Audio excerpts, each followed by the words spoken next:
Tēnei mea ko te taonga, ka tikuiho, ka tikuiho, ka tikuiho.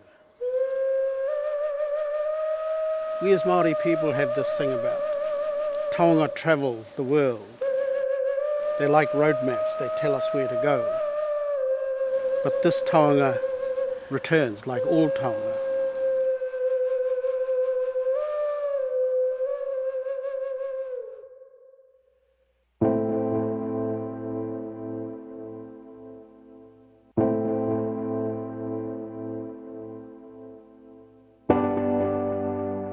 Sometimes I play with the analogy, and just bear with me if you will, something like aliens coming from out of space and arriving in the front yard, and suddenly you're not alone, the world has changed forever, it's never going to be the same again.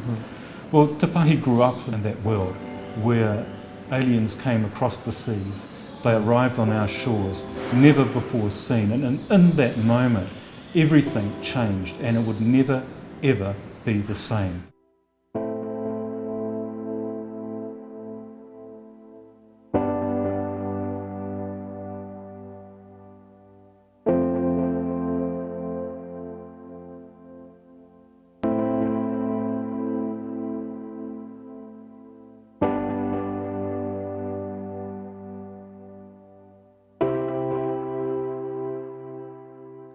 Te Pahi was a man, a strapping man, a huge man, a big man. He was well over 6 feet tall. He was described as a man of Herculean proportions. Te Pahi is one of our great figures in Australian Māori history. He travels to Poihakena, Port Jackson, Sydney via Norfolk Island with the expectations of meeting Philip Kidley King. Philip Kidley King instantly knew who he was as someone who had assisted a number of whalers and sealers in supplying them with potatoes and wood and water, and offered him generosity, and between them they built this really important relationship, this mutual understanding. It was trying to fulfil one of Māori's needs, was trade, acquisition, technology, whereas on the other side the colony needed clothing, needed food, needed resources. Te Pahi was loved by the people here. He was seen as fearsome, as exotic, as handsome, and the local newspapers breathlessly reported his every move. He was one of the first documented, noted arrivals of Māori chiefs there that had pageantry. He had his sons with him and he stayed at Old Government House in Parramatta. The 3-month visit of Te Pahi generated a lot of goodwill between the new colony and Māori, which was then given in a great ceremony. He was gifted a medal, which we now know as the Te Pahi medal. And so this was the beginning of a new world, the new revolution for Māori. Te Pahi Silver Medal was given to the Māori chief in 1806, but its whereabouts was unknown until it turned up at an auction house in Sydney. But I got a text message from someone I did kapahaka with many years ago in Sydney, and when I opened up my email, it was Te Pahi's medal. In 1810, a group of whalers massacred a Māori chief and his villagers in the Bay of Islands, and it's believed stole a medal from the chief.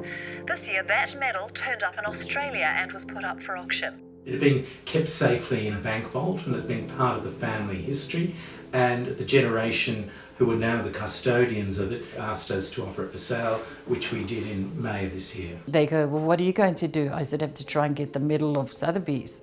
They go, how are you going to do that? I go, I don't know.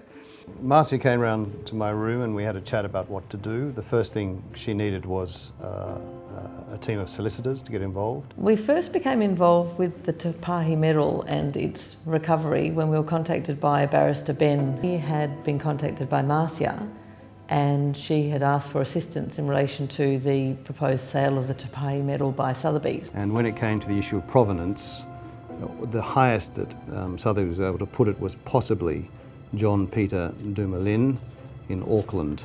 Before we accepted the medal, we did a lot of research into its provenance, and its authenticity, because we have to guarantee what it is when we offer it for sale. And I suppose our first thought was stopping the auction and putting Sotheby's on notice that there was a competing claim. And it just took off from there. It was just, it just snowballed. And then it was fairly apparent that as we were doing our bit, we were, the lawyers working away on these legal issues, there was a whole lot of other effort and a number of other forces, in the background working on different angles to bring this medal back to New Zealand.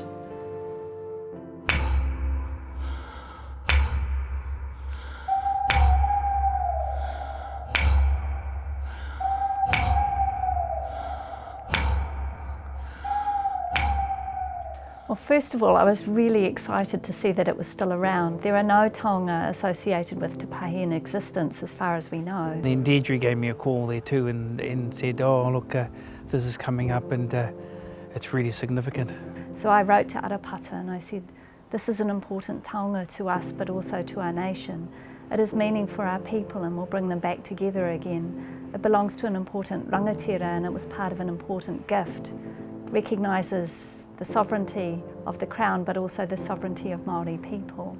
And it can tell many, many stories for a diverse audience. So would you please consider purchasing this for your museum? What's the iwi's view on it? What do you, in terms of what's your desire? And that's when Deirdre said, well, we're having a few hui and wānanga about it and about what we can do to not only research the history, which they had, but stop the auction.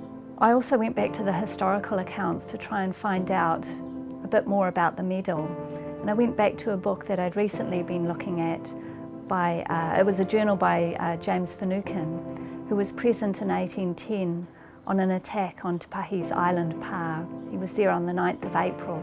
And in his journal he writes about the removal of a number of gifts that were given by Europeans to Te Pahi.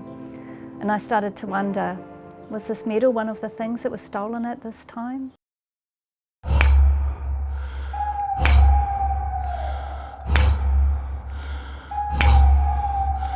On the day of the auction, it was all over the Sydney Morning Herald, plus a number of major Australian newspapers. There's people doing these very brave hakas outside. As soon as we got there, we were barred by security and he said, you can't go in. It was a pretty exciting night. With the auctioneer paused the auction, allowed them to say a few words, and then we had to ask them to leave because they were disrupting the auction, but they had their say. Hugh gave me a call an hour before the auction.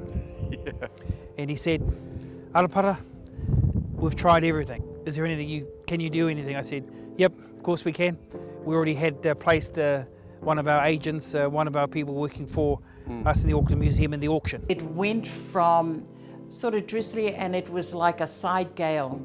The rain actually came sideways. During that whole storm, this leaf came down in the storm and just landed on my shoulder, and one of the women said, ooh.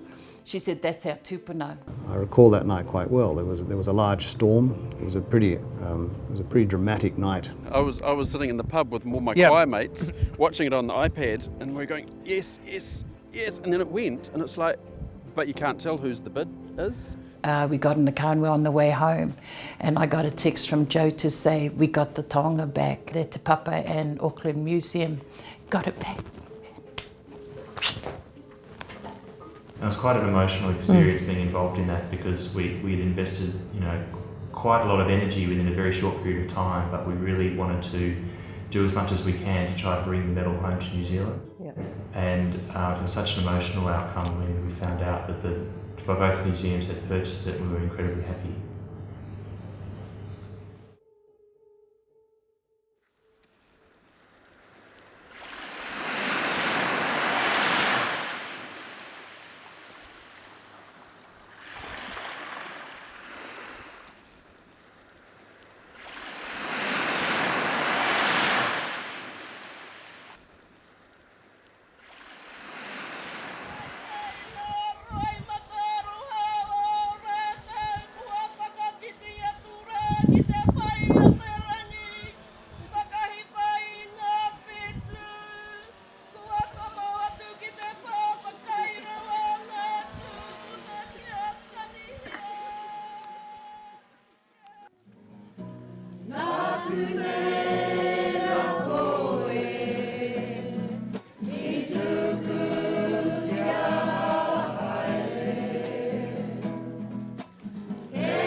When it came home today, seeing the Ngāti Rua, Ngāti Torohena and the significance of the medal to their people, to their identity and to the future, to me that's what it's all about.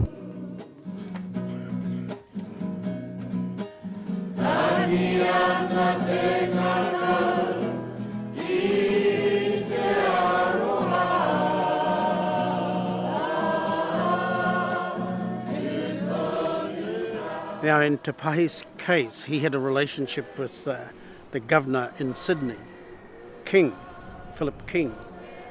And so to cement that relationship, a taonga was moulded, and this is why we're coming here for this celebration.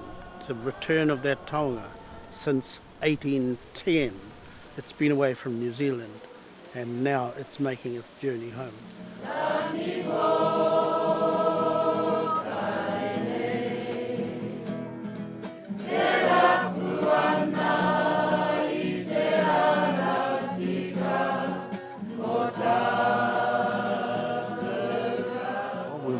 arrived to complete the final journey of this medal on its return from Australia, this 208-year journey away from the whānau, away from Ngāti Rua, away from the whenua tapu of Ngāti Torohena, and now we're completing this final stage as it comes into the gracious care and custody of the Auckland Museum.